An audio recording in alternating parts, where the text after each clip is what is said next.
Howdy folks, this is Shane. Today's tip/tutorial video will cover everything that I know about delay pedals, and hopefully this will help you make a decision on not only which delay pedal you might be interested in buying, but also to help you understand your own delay pedal if you already have one. The two most common types of delay pedals are analog delay and digital delay. I'm going to show you how they vary to each other and also how the naming convention on each of the pots varies between pedal to pedal. Some might have a mix control, some might have a blend control, some might have a level control or an E-level control. So we're going to get to all of that through the video and show you a little bit about what you can expect if you're new to a delay pedal, or if you've just swapped to another one, you're not sure what the effects do.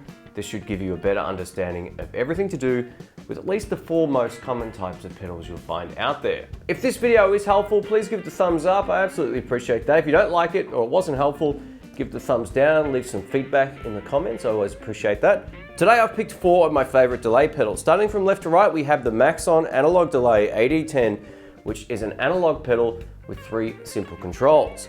Nice and simple. The Boss DD7 has 4 controls and lots of text on there. That one is a little bit more confusing to get to know, but it's also an amazing pedal. It's one of my favorite delay pedals of all time. The pedal I'm actually using on my board right now is the Wampler Tape Echo pedal. It's got a whole lot of features and a very unique sound as well. We'll get to that in a sec. And on the end, we have a digital delay pedal called the Blue Ocean Delay by Kalin. This is a budget effect, but it actually sounds really musical. One of the first things you should do if you have a chance to test out a delay pedal before you buy it is to turn it on and make sure it doesn't make any extra noise. Let's go ahead and do that. My signal is dead quiet. That's exactly what you want. So turn your volume on your guitar down, turn the effect on. If you're hearing a or any of those old modem noises, don't buy it. To start with, I put everything at 12 o'clock. The blend control is in the middle. Now the blend control, you might find that on other pedals as the effects level. On this one, it's the delay mix, and on this one, it's the level. The mix control or / blend control is actually how wet of a signal you're gonna get. The further you have it clockwise, the more delay you're gonna hear. So let's go ahead and give this a shot. I'm gonna put some overdrive on thanks to the Stardust here.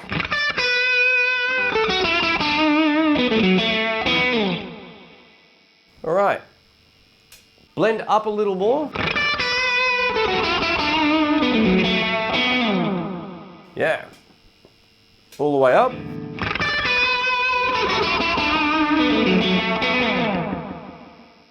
And alternatively, most of the way back down. So you can barely hear it now. All right, what I really dig about the Maxon Analog Delay is its simplicity. It only has 2 other controls. On this particular pedal, the delay, the further you have it clockwise, will actually slow it down. So have a listen to this. You hear it sort of chopping in. Let's turn to the left. It's really fast now. You can almost not hear it. I'm going to turn the blend up to make it more prominent.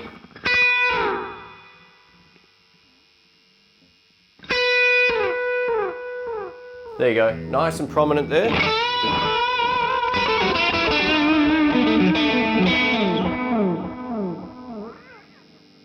Now the repeat control is how many times you'll hear that sound come back. So let's try it with it at about 9 o'clock.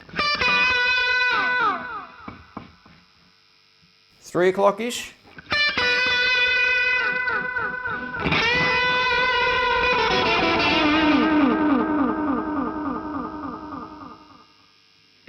Less again. Now for me, that's way too prominent, but I'm using that as an extreme just to show you what it can do. So essentially the repeat is how many times you'll hear it slap back at you. Now analog delay, unlike digital delay, is very different. It's a less perfect sort of delay, which kind of lends itself to a really musical sound.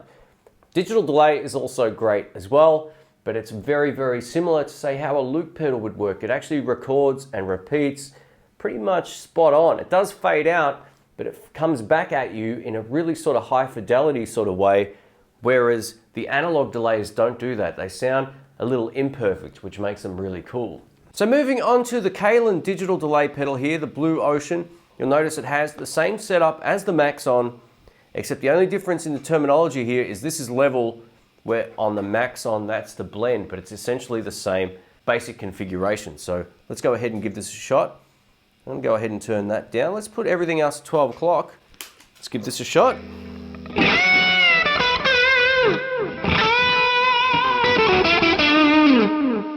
All right, so the delay here is still the same thing. It's how slow and fast you want the delay to come back. Turning it this way will actually slow it down.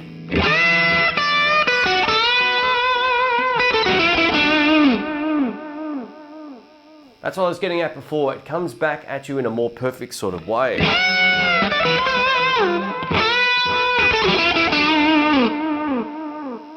I've just gone ahead and turned the repeat up now, and you're going to hear more of them come back at you.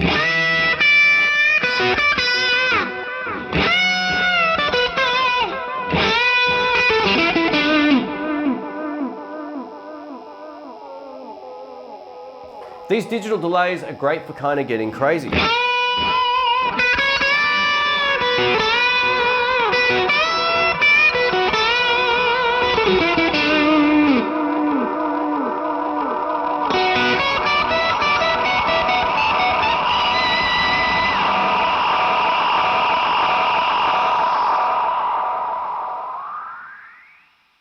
Yeah, cool. Digital delay is also great for that slapback sound. Kind of like that bathroom reflection kind of vibe.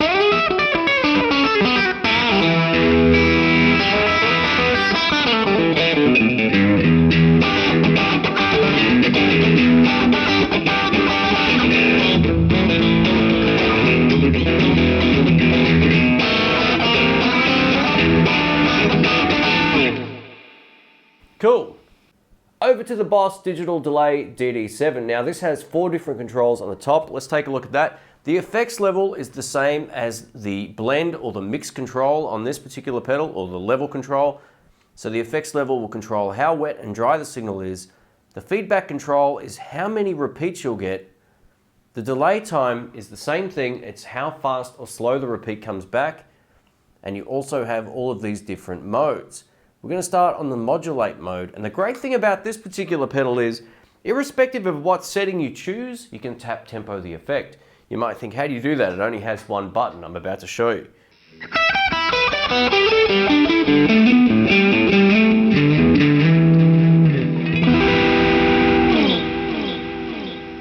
So if you hold the button down, you'll see the green lights come up. Now if you tap, that's the tempo you'll get. You'll see the light flash.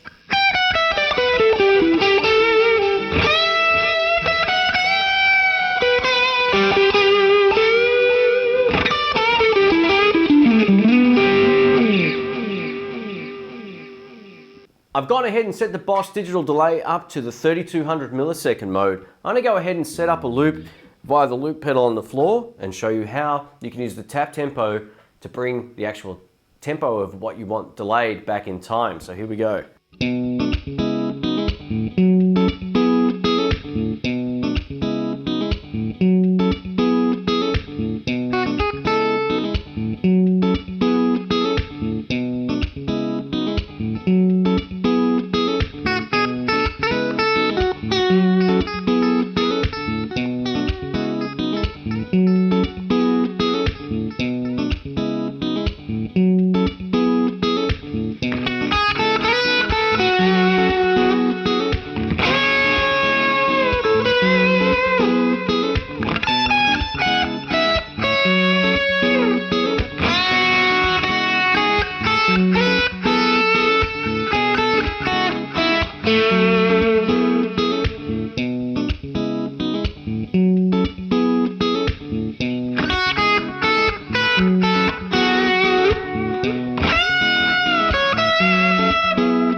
As you can hear, the tap tempo just brings it right back on time. It's awesome for that.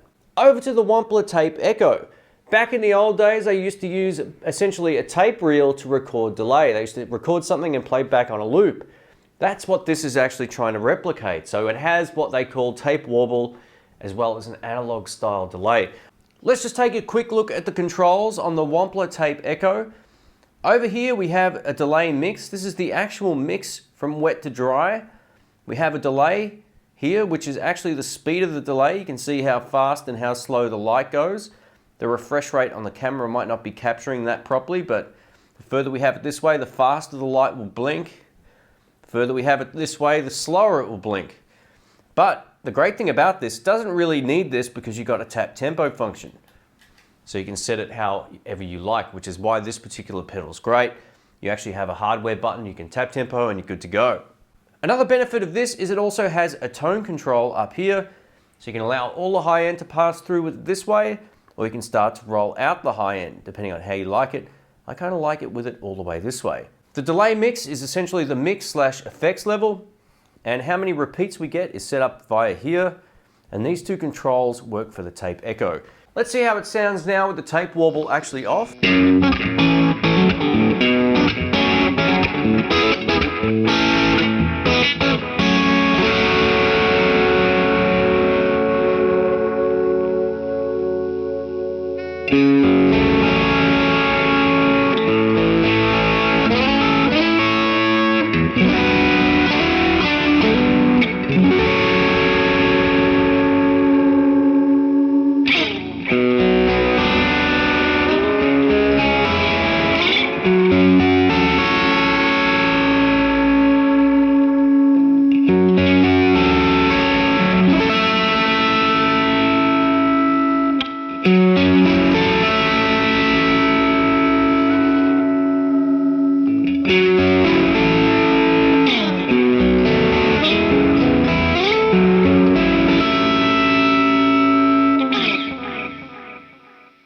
Bringing up the depth control brings in that tape warble effect. It can sound quite natural at lower volumes, and then it can get quite weird the further you turn it up, as you heard.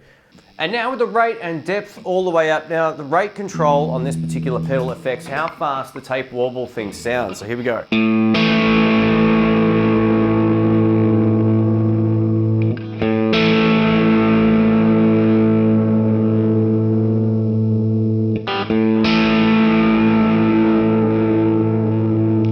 It's a very subtle effect, but you can definitely hear how prominent that warble is now.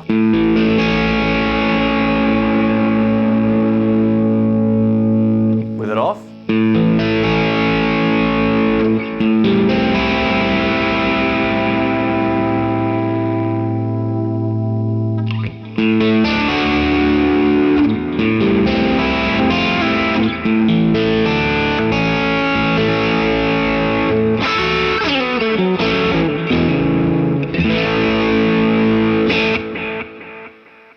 There's also a time signature button in the middle of the Wampler Tape Echo.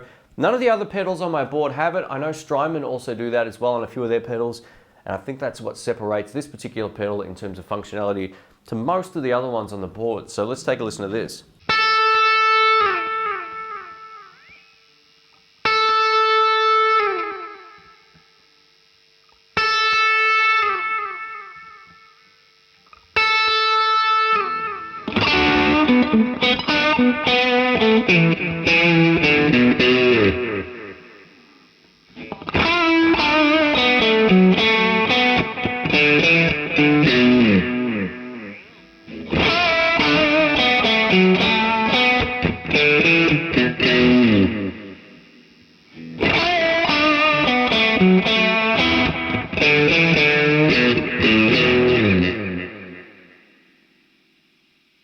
For the kind of music I play, I usually leave it on the quarter notes, right at the end here. Sounds great.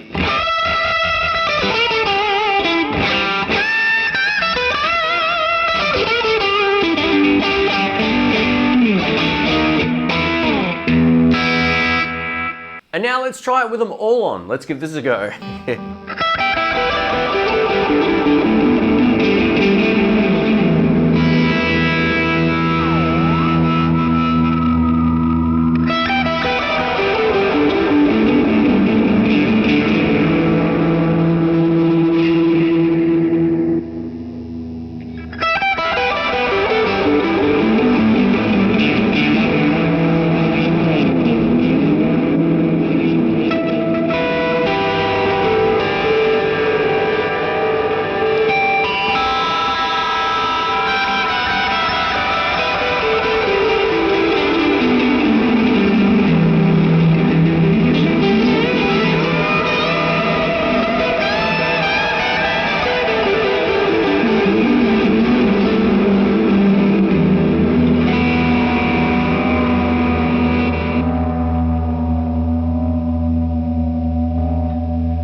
That's the funny thing about delay pedals. Once you start turning some of the controls, once it's oscillating, it gets really, really funky. You'll actually hear the pedal kind of wind down, like, and slow down or speed up, depending on which control you're adjusting. So yeah, that's actually quite a bit of fun. While delay pedals might look very different to each other and have some different effects, they all essentially do the same thing. The major difference is whether you're buying an analog pedal or a digital delay. You can, of course, get great sounds out of both. Most blues guys, if they do use delay, would use an analog delay on the most part, but not always. If you want to get sounds like the Edge, go for a digital delay. I think that's kind of more suited towards his kind of sound. That more pristine repeat definitely works great. There's no right or wrong when you're using a delay with any kind of music that you play, so just trust your ears. As I mentioned at the start, this video is aimed at people who are new to using delay pedals, who might not understand what some of the functions on them do. I hope this has helped. Thanks again for watching, folks, and I'll catch you soon. See ya.